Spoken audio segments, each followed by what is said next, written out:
Yeah, so good day, good morning, good afternoon, good evening, wherever you are on the planet Earth. We're so excited to have you back. And this is Digital Conference Reloaded, extended. And it's really going to be awesome today because we have right here someone so special and so great. So, Karen, you're welcome. Before I introduce Matt, yeah. Yes, wonderful. Hello, everyone. And can I just add, I did some research on the internet for some other conference, some other application, Yeah. and I searched gamification, and guess whose article was at the top of the list? Woo! Oh my gosh! I know this guy. Yeah. I'm trying to find it. So, Chris, I am really looking forward to hearing your message today, and thank you for joining us, Matt. Thanks. Yeah. So we have this awesome guy in the house, Dr. Matthew Faber, and she is going to be doing something on leveraging digital games for social and emotional learning. Yeah, whatever that is, you're going to get to know so much about it. So, Dr. Faber, thank you very much. You're welcome. You're welcome. Yeah, exactly. So it's so exciting that I was able to meet you at the MGIEP program in 2018. And, gamification is something that I've been thinking about over the years because of the power of games to really be a learning tool for young people and even older people. So, and when all of this research is actually coming out right now, I said, yeah, that's the way to go. So, Dr. Faber, how's it been? Where did you get to gaming before you start your session? Yeah, that's a good question. Like me personally, playing games or researching games? I can start with both, I guess. Like I grew up, like most people, playing video games, right? Yeah. Atari, Nintendo, Sega. Then a really long gap in the 90s and early 2000s of not playing any video games. But I think when the iPod Touch came out and then the Nintendo Wii, kind of got back into gaming. And I think it's kind of a convergence of when games became much more advanced as a form of media, less of a children's toy and more of just a form of digital expression for all of us. And, my degrees in educational technologies, it would seem odd to not have any involvement in video games as well. But then professionally, I started blogging for Edutopia, which is the George Lucas Education Foundation, and some of the other presenters do as well, I know, like Monica. And okay. Yeah, the editor at the time just kept saying, keep writing about that, keep writing about that, So here we are. Wow, keep writing about that, and it turned out to be one of the most important names in gamification in the whole world right now. We have him right here at the Teachers on Conference. It's kind of better than that. So thank you, Dr. Faber, for coming around, and you're going to start your session shortly. So can you bring up your slide so that we'll start up immediately and we'll get out of the road for you to champion the cause. Sure, of course, no worries. And anything for you, John. And next time local for you. Oh yeah, no problem. Let's see, screen share. There we go. Yeah. Let's see. Click the slides. All right. There we go. You're there. Yeah, you can exactly. see what's on the slide. No peeking. Exactly. So present. So there we go. Dr. Faber, you can get it on the show. Thank you very much. You're welcome. Is there like question and answer at the end, or I just see what happens, I guess? Oh, you said what? Will there be like chat at the end or questions or? Yeah, exactly. We're going to have that. All right. Sounds good. Thank you. Yeah. So I begin. Ready? Yes, you can start. You have it live and direct there. Yeah, exactly. Awesome. Thank you. Thanks, everybody. Thanks for coming to my TED Talk. Have a great night. Just kidding. Okay, so welcome. I'm going to be speaking today mainly about a new report that I co-authored a chapter on for UNESCO, MGIEP. As John mentioned, we met in the, this is like unintended consequence of like studying educational technology and games. We met at the Bay of Bengal in India at a UNESCO conference. And I've been pretty active with UNESCO as a collaborator on projects, which is the Mahatma Gandhi Institute for Education and Sustainable Programs, which is Peace and Sustainable Programs. Forgot that part. So it's MGIEP, which is out of New Delhi. It's a Tier 1 research institute. And I've been in a couple of different projects about creating reports for policymakers as well. So this is the most recent one, Rethinking Learning, a review of social and emotional learning for education systems. I am an author of a few books on game-based learning, Gamify Your Classroom, which is in its 2nd edition, which is a field guide to game-based learning. There's actually about 1 or 2 chapters on gamification. Mainly it's games. The one on the other side of the screen, Game-Based Learning in Action, is a monograph based on my dissertation. And the book in the center is an edited text of academic articles. I'm currently writing a new book now, like literally right now. I have a document open as well, which is extending the research from the what I'll be speaking about today. But I should say, there's my website on the bottom there, as well as my Twitter. So this is the document, I guess you could say, the publication, right? It's free. It's also free. Did I mention it's free? So if you want to take a nice screenshot there, I'll put this up at the end as well. You can find it also on just Googling UNESCO MGIEP, but that's a dedicated page there. So it has some additional blogs that were written. I think John knows some of the other people who contributed to some of the blogs, like Paul Zavarsi. And there are also little tabs for each of the chapters in there as well.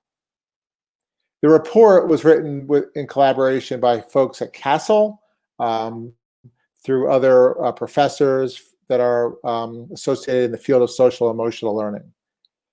This is a quote that was on Facebook this morning from Anantha Durapai, who's the director, the founding director of MGIEP. So I'm not going to play karaoke, but you can read that there. That's his definition of social and emotional learning.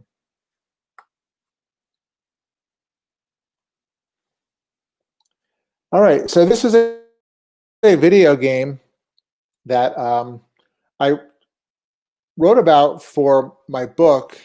I also wrote about it as a Q&A interview with the designer of the game, Ziva Scott, which will be in a magazine called Blue Dot, which is also a UNESCO MGIEP magazine.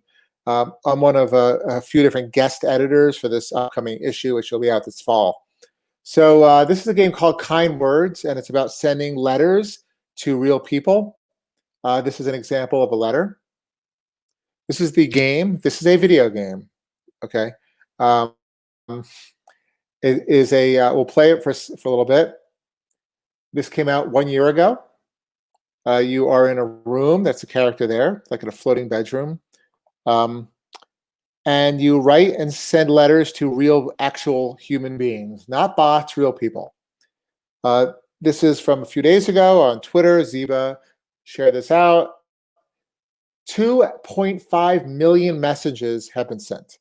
This game has been covered by BAFTA Awards, Games for Change, The Guardian, The Washington Post, and there's been about 3% toxic messages, mostly from angry people coming here with their emotions. They don't ban players. They ban some posts. Again, it's almost none, like 3%. It's like almost none. Because people come here with heavy emotions, right? Because this is a heavy time also. So let's play. Whoops, I had another slide there. But we're going to play real quick. I'm going to stop sharing my screen so I can then share the game, not the tab. So let's see here. There won't be any sound for everybody, but that's okay for this. But I should note that, oh, I'm like going on infinity here. The game opens up here. Here we go. The game really is known for its sound. in that it has an original soundtrack of chill music. It's actually called Kind Words, Lo-Fi Chill Beats to Write To. So I'm going to start the game. Whoops. Here it is. So that's the floating bedroom. I asked Ziba, which you can read in Blue Dot, I don't want to misquote him. Are we all, this character, trapped basically at home, stay-at-home order, right? So this character's in their bedroom, and you can click on these airplanes. And these are notes. Notes of gratitude, kindness, encouragement. You can click on the objects in the room. So I can mute the sound, the music if I want, or I can change it. And it's an original soundtrack. There are objects and stickers you can collect, because it's a game. And it's kind of nice respite to get away. And it's not social media. You can't like things. You can't have threaded replies and that sort of thing. You can't become like long-term friends with people. And it also opens up full screen. So, you come to it with, the knowing that it's a game. It's a playful space, as Ziba told me when I asked. So, yeah, there are all sorts of messages like this, but you may also write paper airplanes. So I can write like, you are loved, heart. I'm doing that correct? Is that a heart? I don't even know how the kids do it these days. So I will just, there are also mental health resources from Take This, which is in the United States, and Checkpoint, which is in Australia. They're gamer-centric, kind of game-focused, but they're also mentalhealth.gov and so on. So I'm going to send this note flying. That's Ella. Ella's the female male deer. Ella is sort of a bot, but Ella is also a bit of a puppet controlled by Ziba, the creator.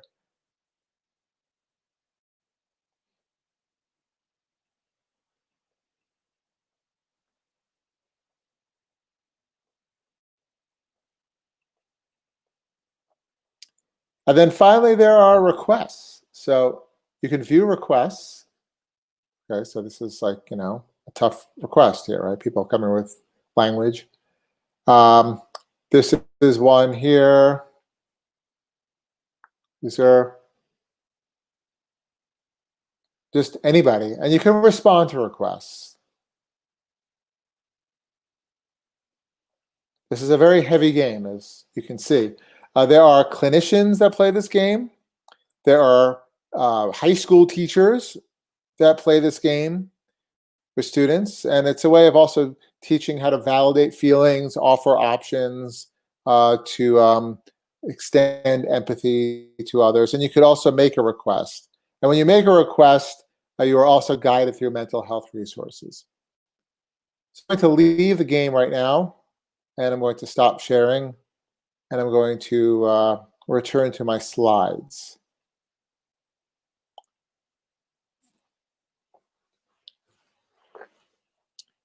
And we're back.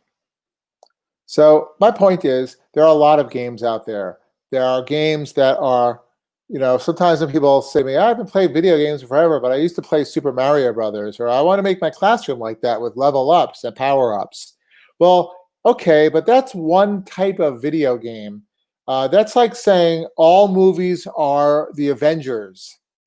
All movies are Toy Story, and that's it. There are no other nuances at all out there. That's all there is, right? So, clearly that's not the case. We could look at comic books and cartoons as something that a media form that's evolved also. It's not just for children. It used to be that, you would really almost need kids to go see a cartoon in the theater. These days, there are a lot of adult-oriented cartoons. There's anime features, and you don't necessarily need kids for that. So games are come a long ways in the last several years. All right, so this is in our report. We draw from Fred Rogers, who's one of basically the founders of social and emotional learning, mainly the social and emotional part. These are things that he realized after his show. I recently read a biography of Fred Rogers, host of Mr. Rogers' Neighborhood in the United States. A bit of a meme these days, popular again. Tom Hanks just played him in a film.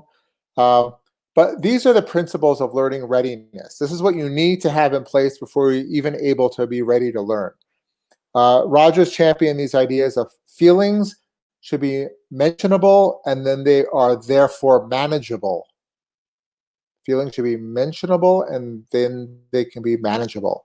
These are not all his ideas. He used to hang out literally at the University of Pittsburgh with Margaret McFarland. He's met up with folks like Dr. Benjamin Spock, Erik Erikson, the top psychologists of the day. Margaret McFarland used to read his scripts for the show, painstakingly changing words around. So it's not like he was just winging it, and after 30 years on the air, this is what he arrived at. It's very rooted in psychology of the day, and this is the educational technology of the day. I've seen memes now saying, well, Mr. Rogers and Steve Irwin and Bob Ross, and I forgot the other person, they were teaching on television too, so you can also do it because you're on Zoom. Well, that's not really quite true because they have a whole staff. I don't have Margaret McFarland to look at my scripts for my classes, right? So, I don't want to oversell that. But that was the educational technology of the day. And the concepts were, before I go on, joint media engagement, which came from Sesame Street. So Sesame Street is learning. Fred Rogers, Mr. Rogers' Neighborhood, is social and emotional development. Fred did not like shows of its time, like Howdy Doody, where you get a pie in the face, that type of slapstick humor. He did not like that for his age group, which is early childhood.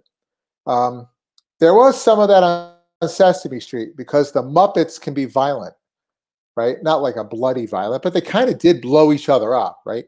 If you know some history on the Muppets. But Fred understood, and he called it politically two sides of the same coin.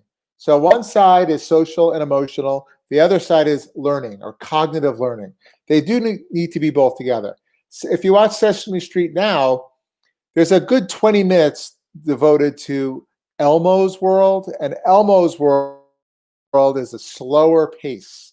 That's how Fred talked. Fred's like a YouTuber of his day. Like he spoke right at the camera. You developed a parasocial relationship with Fred the way you would do with a YouTuber who's speaking at the screen.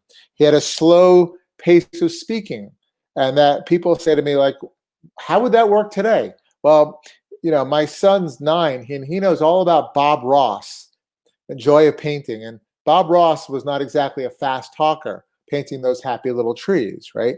So, if you go on TikTok, there's a whole category of the pseudoscience called ASMR, which is like, these watching people like peel butter, right? So there is a room for that relaxation. All right, so what we did in the report was we mapped games and digital tools, like playful tools, to social and emotional learning frameworks, specifically here to CASEL, which is the Collaborative for Academic, Social, and Emotional Learning.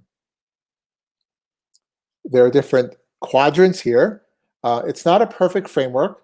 According to the Harvard EASL Lab, which I covered in my upcoming book, and I interviewed the head of the lab, there are about 40 or 50 different SEL frameworks. That's a lot of frameworks.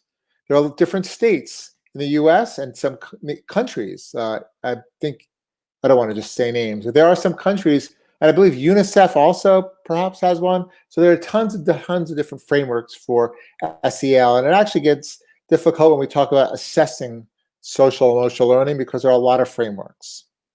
But this is a good starting point.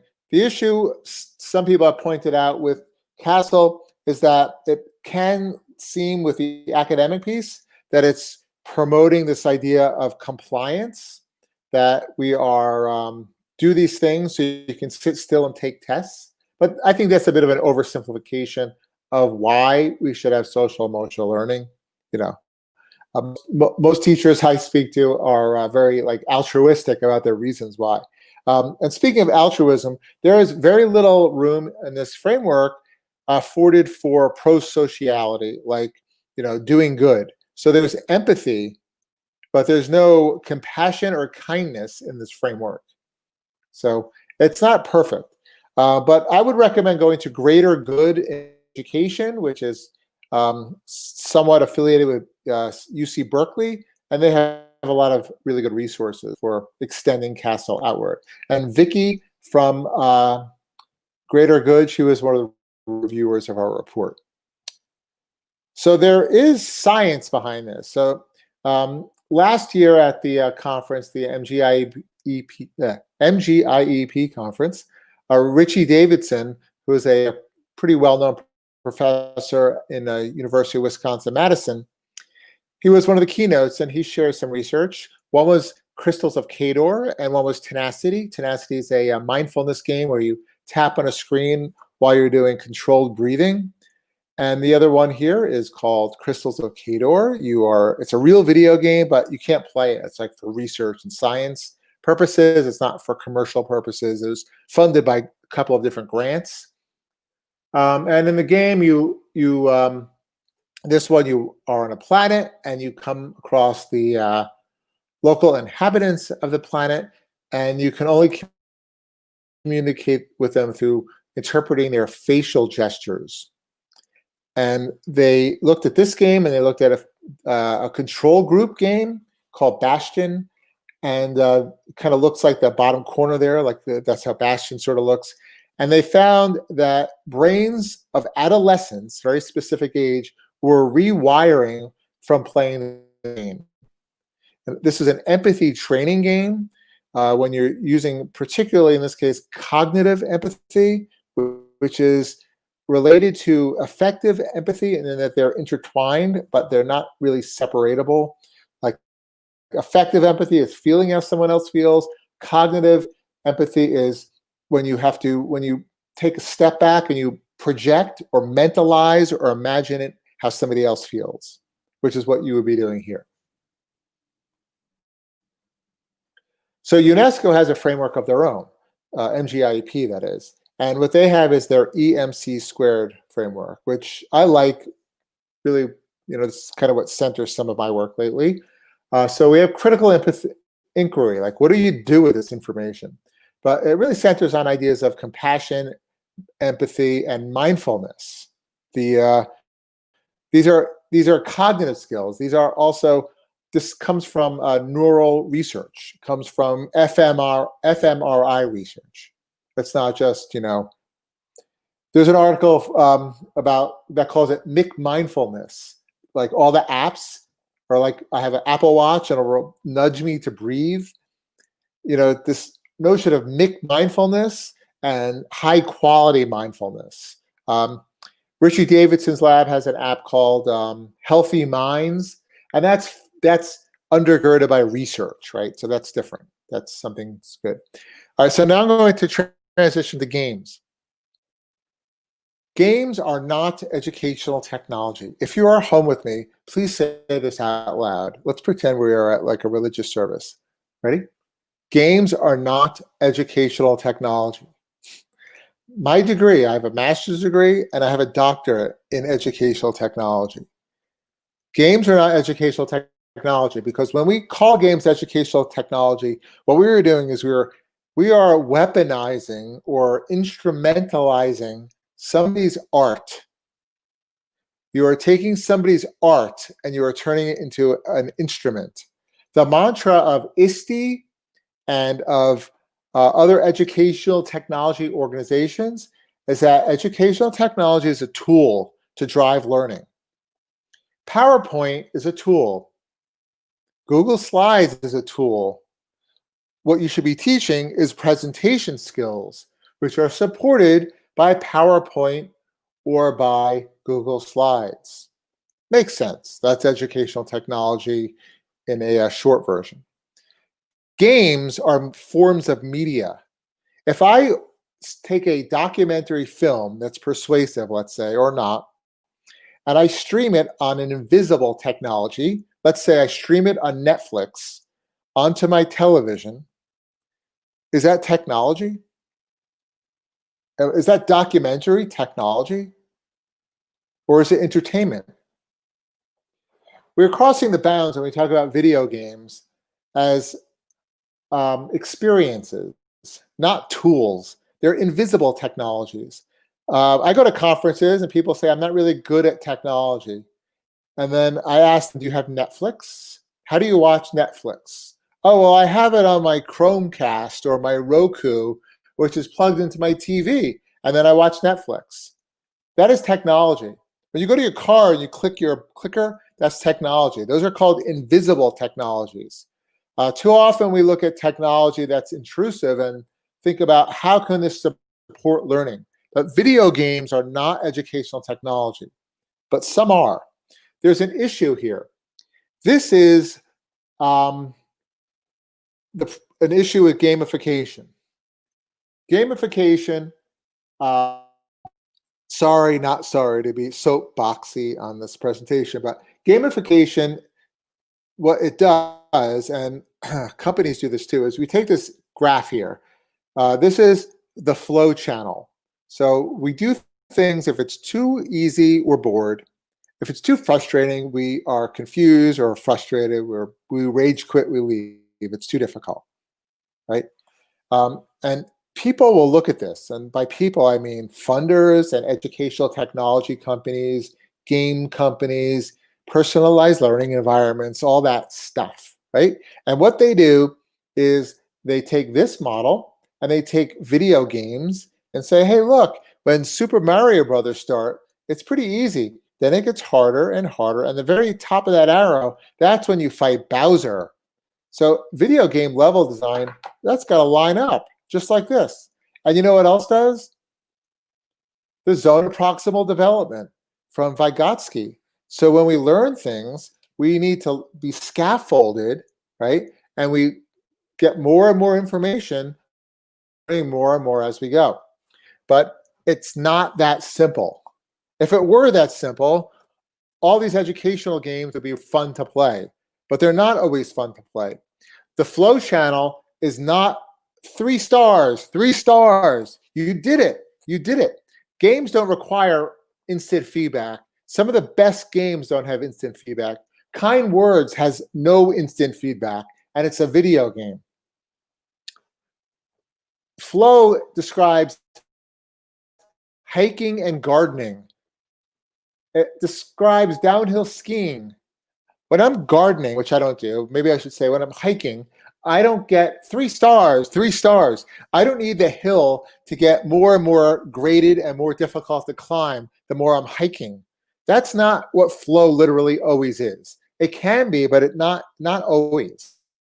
This is an oversimplification. What happens when we oversimplify is we get the educational tools that my son and many children are subjected to. This is a quote-unquote game.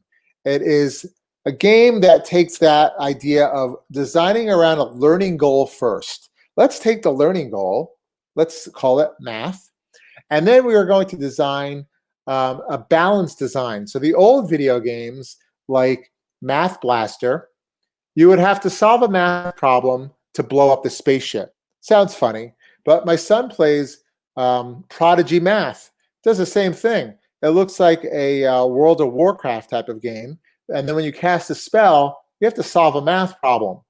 I must have missed that part in Lord of the Rings, or Harry Potter, but there it is. It's chocolate-covered broccoli.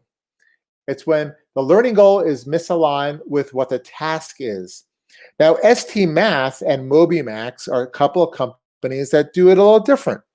And they have game-like interfaces where what you're doing in this puzzle, you have to turn Gigi the penguin around to get to the balloons.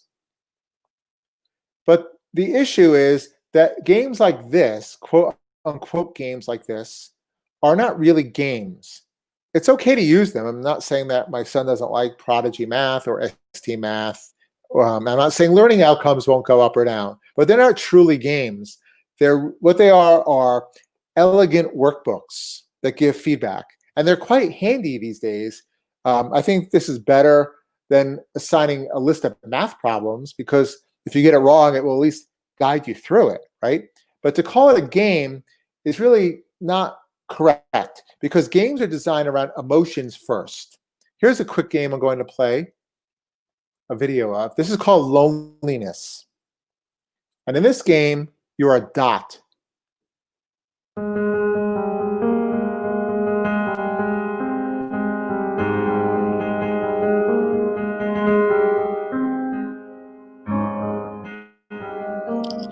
The closer you get to other dots, they scatter from you.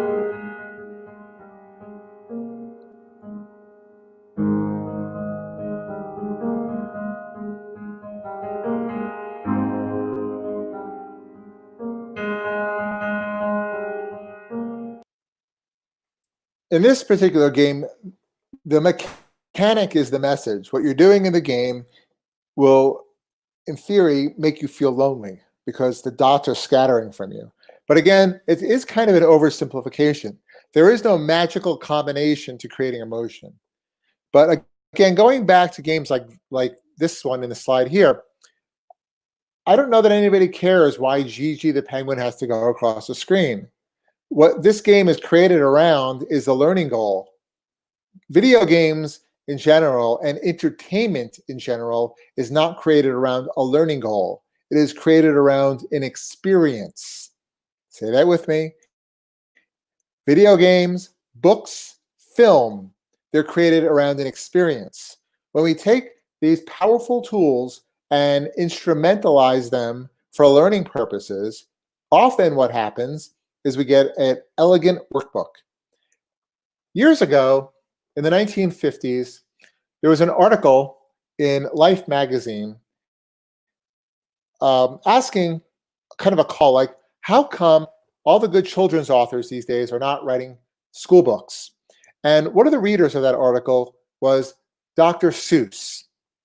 Dr. Seuss got a word list, and his word list, before I get here, his word list was very limited. It was a constraint. And he kept going through the list, and he wrote a children's book. And that children's book is known as Green Eggs and Ham. And there are other books. There's Cat in the Hat, right? Also limited word list.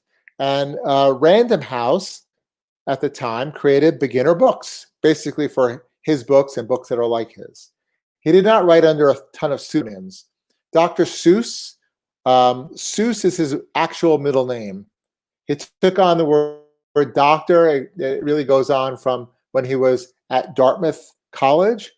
And it was his actual name is Theodore Seuss Geisel. Seuss is his mother's maiden name. He didn't just randomly make up names. Sometimes you see books in beginner book series and people think, oh, that's just another pseudonym of Dr. Seuss, but it's actually not. Those are other authors. Like I think P.D. Eastman is one. He's a whole other person. He's another human, right? So it's one of those like myths that goes around. Anyway, Dr. Seuss wrote that, and they tried to get that in schools because schools were using Cat in the Hat book, not Cat in the Hat, Dick and Jane books. See Dick run, see Jane run, see Dick and Jane run. Children just didn't care why Dick and Jane were running. There's no meaning behind it. But schools were slow to change. If you go to a school now, or if you go to the National Council of Teachers of English, you will not see Dick and Jane books. You will see real books. The same books on Amazon, the same books at an airport bookstore, the same books that are at Barnes & Noble. That's what kids are reading, okay? But video games have not caught up because video games are still in Dick and Jane land. This is a video from Courtney Garcia, who has a wonderful channel called Screen Therapy, and I wrote about it for MGIEP, which is embedded on the site. I'm going to play this clip. If you play games, you've probably come across a game that moved you. It showed you new perspectives, challenged you emotionally or cognitively, or maybe it was a safe haven. But it's difficult to explain to others what these games do for us. With the current social attitudes around games and the overabundance of research into the negative effects of gaming, it can sound weird to say a game has helped us.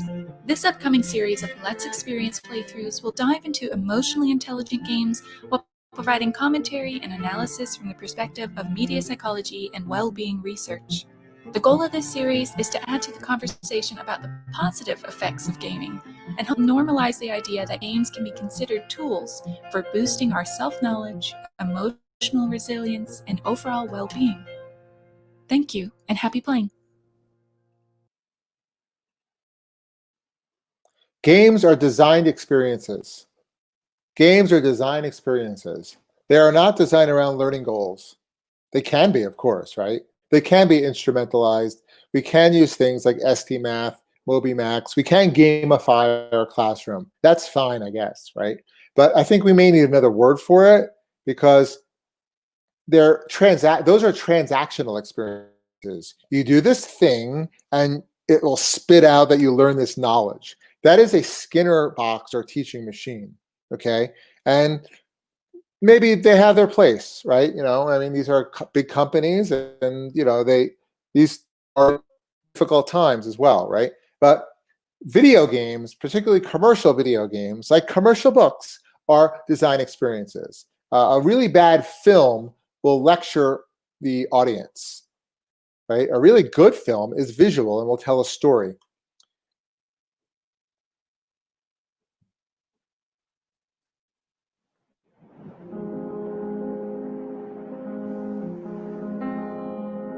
This is a video game called Gris. It's from Spain. UNESCO MGIEP has a course around it on its website, Framer Space.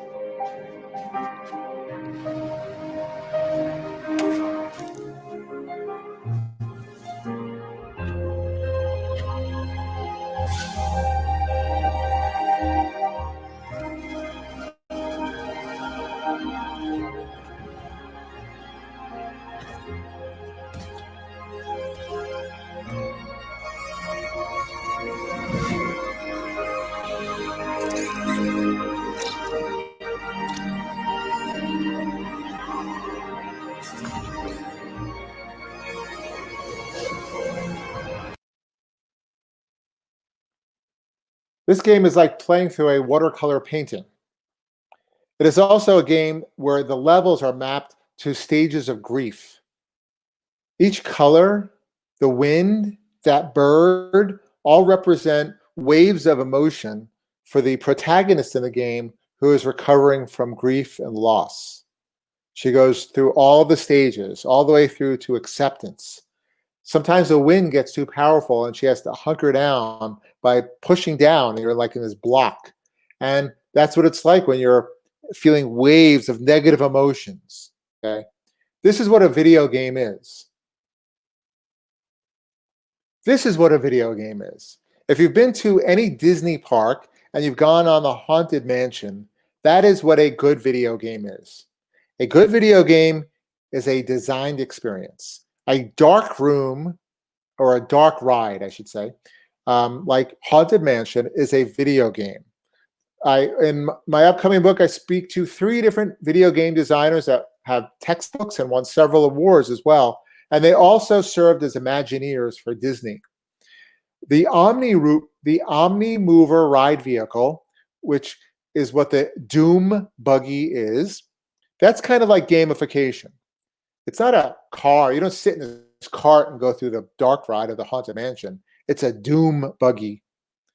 When you go on the Star Wars ride, not the new one, but the old Star Wars ride at the park, I forgot what it's called already, Star Tours, you don't get 3D glasses. You get flight goggles, right? It brings you into the experience. The Doom buggy does that as well. The Omni Mover moves on a fixed track or rail. Video game designers often say that their experience is on rails, okay? The Omni Mover will turn you to see different parts of the Haunted Mansion. And in this case, this is the hitchhiking ghost. So it turns you towards this mirror, and there's a pepper effect where you can see a hitchhiking ghost in your Doom buggy. This is the best analogy for a video game, particularly when we're talking to educators who have in their head arcade-style games of the 1980s. Those are fine, but those are like a silent movie in 1910 is the same as The Godfather. Those are completely different forms of the same media, right? They're both on film stock, but they're telling story very differently. Let's look at Up, for example. The very beginning of Up has something called marriage. I forgot what it's actually called, Marriage Story or Marriage Tale. It's a specific part of the very beginning of the movie. And it's married life, that's what it's called, married life. There is no dialogue. There is no dialogue. The beginning of WALL-E has no dialogue. The beginning of E.T. has no dialogue. Film is a visual media. So there are two types of media. There's eudaimonia, which I'm never going to pronounce correctly, and hedonia. Aristotle coined eudaimonia. No, I'm saying it wrong, but this is through a media psychology lens. And hedonia is like hedonic. That's what we call pure escapist fun, okay? And there are a lot of theories about why we consume media. Again, with educational technology, the mantra is that kids should all become creators. They should not just consume media, they should create media, right? Stop me if you've heard this before.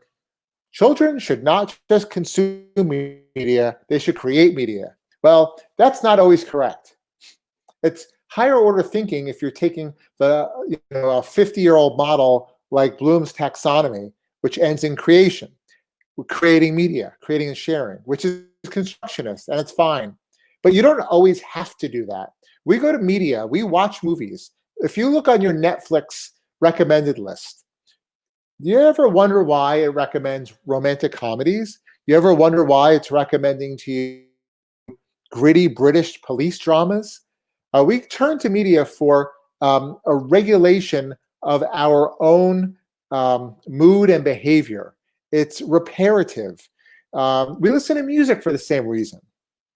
There are two types. One, this film Up balances both, right? So eudaimonia, that could be why we watch film that makes us wonder, why does humanity feel so small, like Interstellar, 2001 Space Odyssey, films like that. Why do we watch films about genocide? Why do we read sad books? Why do we watch sad movies? Why do we play sad video games? Hedonia is more of that escapism. You can't do that all the time. You need some sort of mood repair, but you can't just eat candy all the time, right? You need something to balance that out. And these are the two forms of media. And there is about maybe even longer amount of media psychology history that goes to the 1980s about this. So we need to start talking about video games, particularly social and emotional learning video games, not as transactional teaching machines. It may be fine to learn math by using ST Math, but we shouldn't look at systems like that to teach us how to be more human. This is a design framework called Situational Game Design from Brian Upton. Transactional games are ones where the player does something and the game will give you feedback. Okay, you spin Gigi the penguin around and the game will say you did it correctly, so you've learned something about math. Situational games are different. Situational games are not about clicking buttons or making transactions. They are about contemplative and reflective moments between playing. It's what Upton calls anticipatory play before you do anything. It is also what he calls a passive constraint. This is a game called Bury Me, My Love. With some researchers at UNESCO MGIEP, we are testing this game. We have already in Colorado. It's a game created in France by the Pixel Hunt, I think it's called. Bury Me, My Love. And it simulates real-time text messaging between a Syrian refugee, husband and wife. And they're separated at one point. And they text message each other in real time. You can switch that off, of course. But those three dots there, like you're waiting for the return, you don't know what's going to happen the next day. That's situational game design. It's not clicking buttons. That's not how humans operate. The more buttons you click, it's not going to spit out stuff like, oh, now I have empathy, right? That's not where it works. Situational game design is how most really good games work. Even commercial good video games work like this. It's through situations. Games can bring us to experiences and situations. Here's an example called Florence. By the way, Gree and Florence, you can get on your iPhone or Android phone. If you have enough money to go buy a cup of coffee at Starbucks, you can go buy one of these apps. They're like $2, $3. Bury Me, My Love also. This is Florence.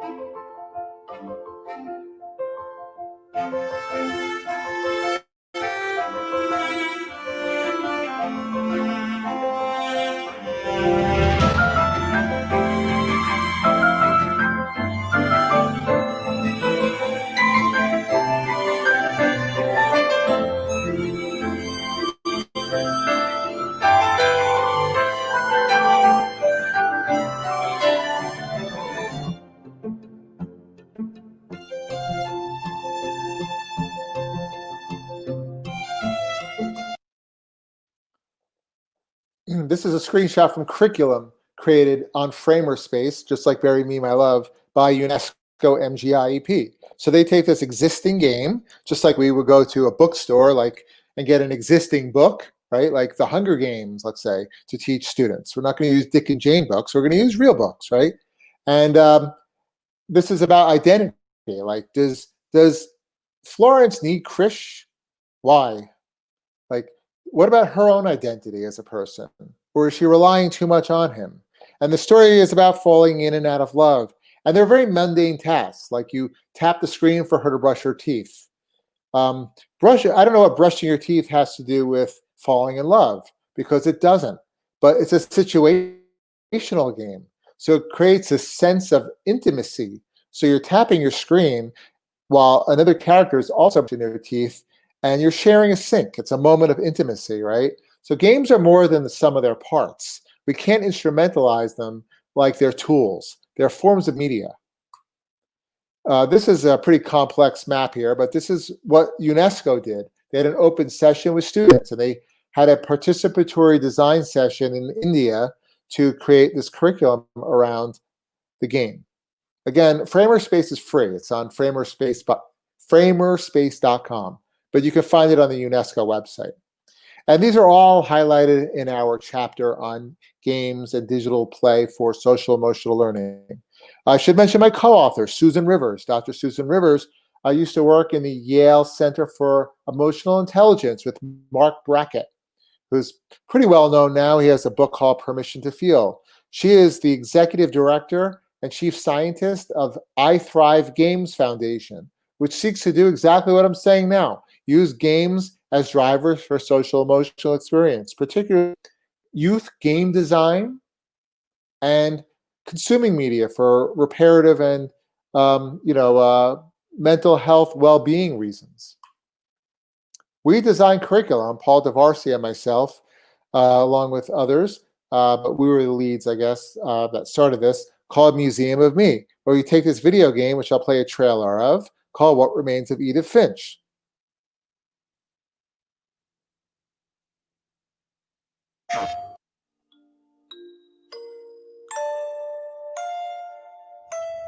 The first thing I should tell you is that I lived here until I was 11, but I wasn't allowed inside half the rooms. After my brother Milton disappeared, Mom sealed them up. Each bedroom has a story, and some of them seem a little hard to believe. I don't believe in ghosts, but something always felt wrong about the house. Coming back, I finally know what it is. There's just too much of it. But if you know anything about the Finch family, you know the stories have at least one thing in common. Someone always dies at the end.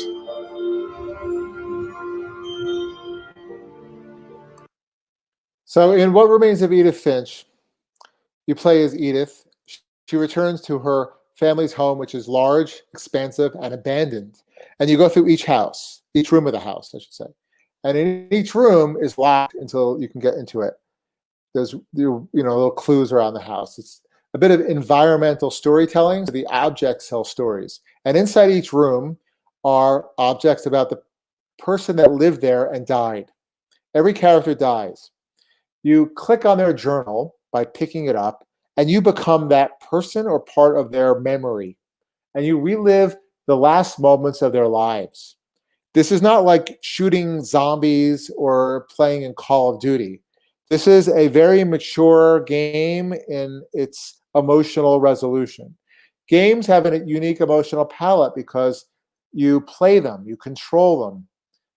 It's not like reading. When you're reading, there's theory of mind in literary fiction where you can get into the mind of the protagonist, particularly if it's in a first-person perspective. You may also have a parasocial connection with a character on television, but you don't feel the same as you would in a video game. If you are reading Les Mis by Victor Hugo or watching the play Les Mis, and you watch Jean Valjean steal bread to feed his family, you're not going to have the same emotion as if you were in a video game and you had to steal bread to feed your family in the video game. It's not the same. This is not conjecture. There are empirical studies on guilt, shame, pride, a whole array of different emotions that are attached to doing the action in the game. Complicity is another one. And this game does this really well. So we took this game and we created curriculum around it called Museum of Me. I'm going to play a quick clip of some students. I'm not going to play the whole thing, but we've been playing this in classrooms. And students explore their real identity.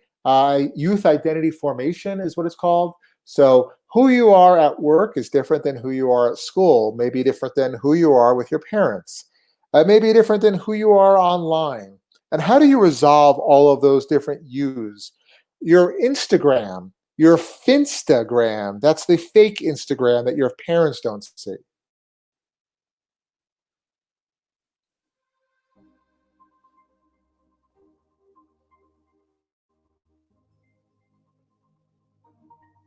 The Museum of Me curriculum does a good job of taking a story or a narrative and marrying it with student interests and the things that are personal to them. What I like most about the gaming experience is how it has a deeper meaning to everyone's stories. Not only are you putting yourself in the mind of a character that you might not have before, but you're going deeper and thinking, what does this person care about? I learned some pretty good valuable lessons about life, how people are different from each other. If there's a character that's going through something, then I use that as a catapult to then guide them through the process of finding that out about themselves. What I learned about myself is I should start journaling more. I already like to write, but ever since we started playing the game, I started journaling again and taking it a little more seriously. The video game inspired this child to journal. Okay, that is what we want. That's actually called a transformational game as well. It's transforming your ideas and belief systems. In the game, like many games, like Red Dead Redemption 2 or What Remains of Edith Finch, these games have an in-game journal that keeps track of what the player does, right? What the story is.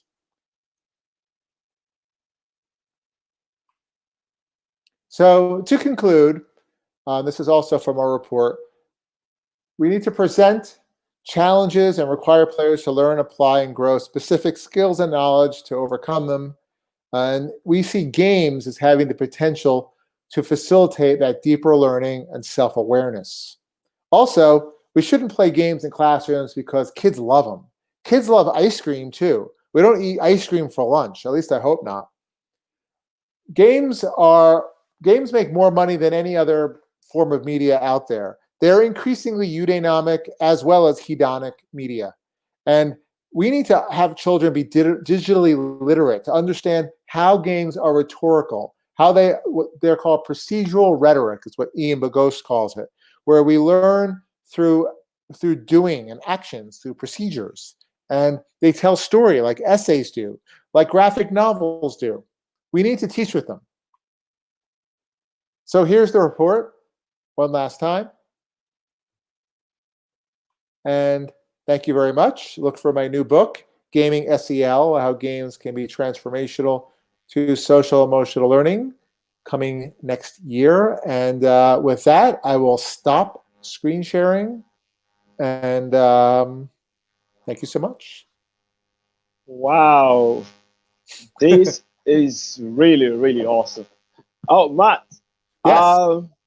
you've really brought a whole lot of things in this presentation. Yeah, we've shared the link for the video. Though people that are watching will be able to see it, but we'll put it on the chat as well.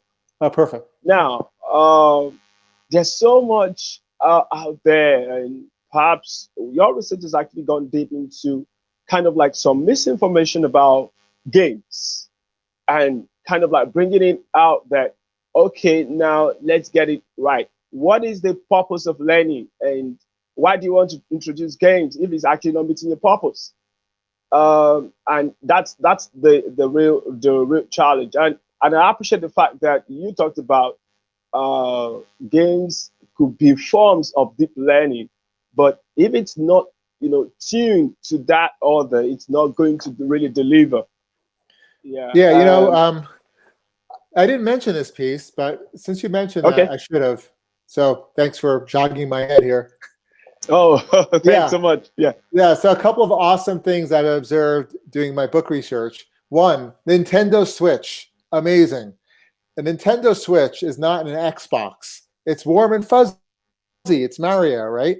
So a bunch of teachers I know have a Nintendo Switch, and they have an extra dock in their classroom, and it plugs right into their projector. And all the games I mentioned are available on Nintendo Switch for like only a few dollars. And teachers will bring their own Switch in from home, and they put it in the dock. And there's one controller, and they pass it around the classroom. And they use video game like you would watch a documentary film or a movie in school. So, we don't need to push out all our regular curriculum and say, hey, we're going to play video games all the time.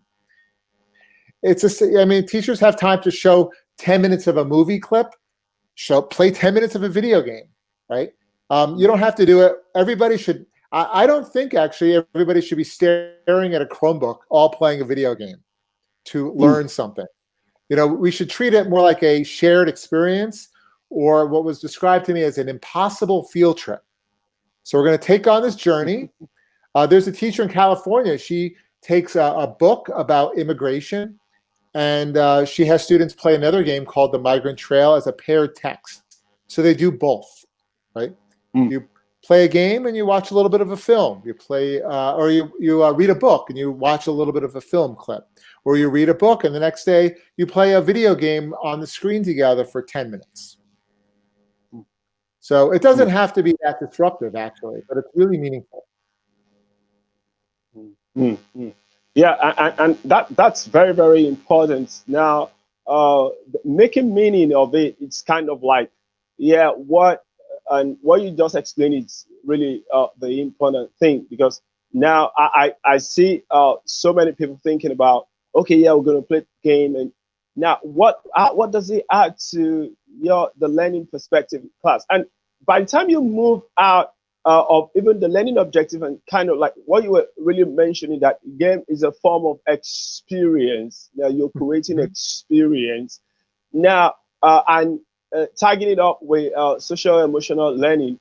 One of the issues that it brings out, I guess, in all this situation is that now you don't know what that particular game means for the learner. And if you just bring it up, and everyone can actually have different perspectives to a particular thing, and to definitely not be one. And do you want to say something about that? Yeah, for sure. Actually, that's something I cover in my book. There's if you look on Kelly Dunlop, Kellidunlap. She's a clinician. She's a clinical psychologist, doctor, and she's also a game designer, master's degree. And she writes about this, and I feature a book about content warnings and trigger warnings. So we see this in video games, some video games, but not all. So in some video games, they use a plot device to try to like trick the player into something scary, and we shouldn't do that. Teachers should play the game or go on YouTube and watch the game and provide a detailed trigger warning and say, it's okay if you don't want to be part of this experience. This game may cover, I don't know, whatever it is that might cover, you don't know. You really don't know and it's really best practice, I think, in anything, in any form of media. Wow. I'm going to be showing one of our participants posted something, say, have you been following some of the STOA simulation games that are game? So which one have you followed? Because she mentioned Animal Crossing here. Yeah, so Animal Crossing, that's a great example, right? And a colleague of mine, Andy Phelps, he has a really good blog post on the conversation about this, and I just keep reading and reading about it, right? So that's a terrific game, and that game fits all of what I was speaking about, as far as being a series of situations, right, and connections. And actually, Ian Bogost, when he wrote about procedural rhetoric in 2007, he now writes for The Atlantic.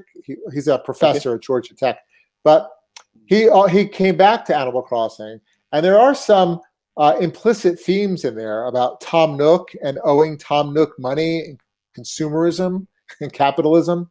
But even that aside, the game has provided connections with people. And that's why we play games together. We play games for connections, social connectedness.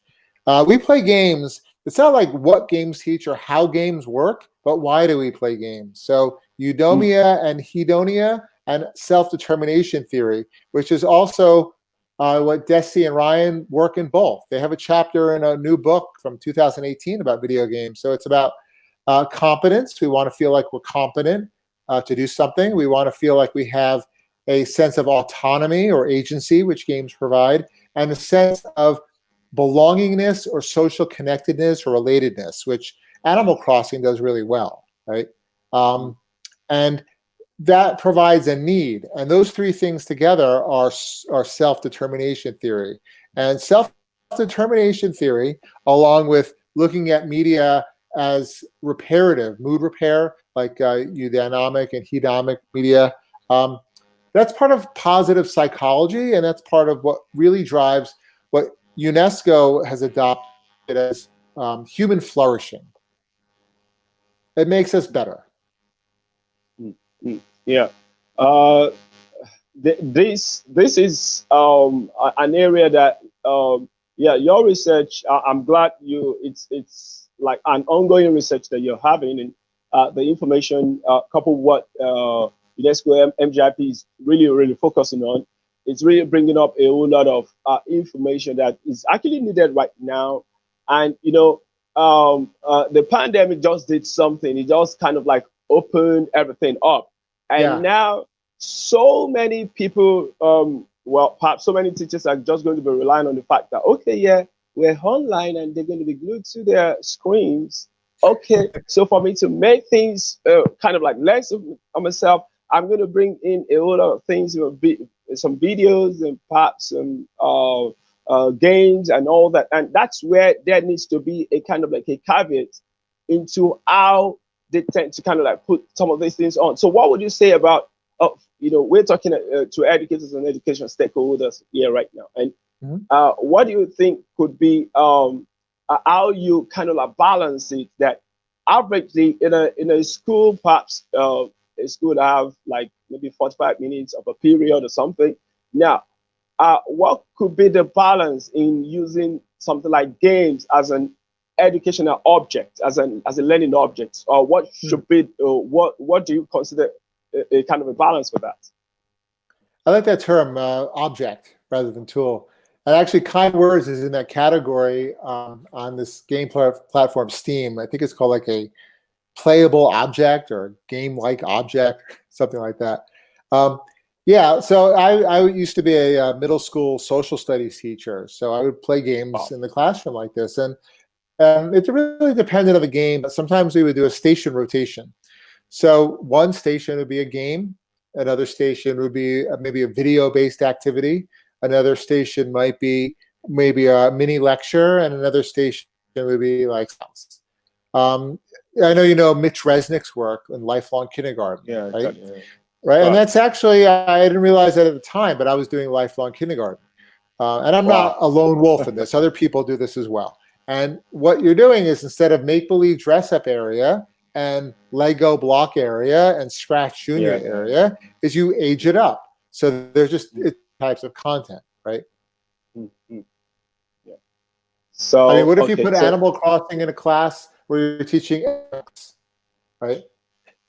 So you have some traditional economics materials and books, and then students might play a little bit of Animal Crossing for 20 minutes and then go to another location. And then they're like, wait, Tom Nook is just like what I just learned in this economics book. It creates a sense of meaning, right? It's like, you know, going on a field trip to a museum. You know, you want to, a really good museum, if you look at museum-based education, they don't want people to stay there and linger in front of exhibits. They actually want you to keep moving along.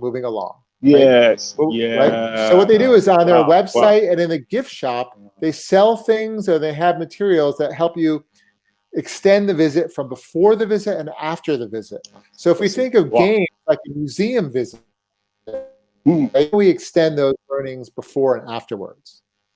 Now I take that up, and that's a very, very good point.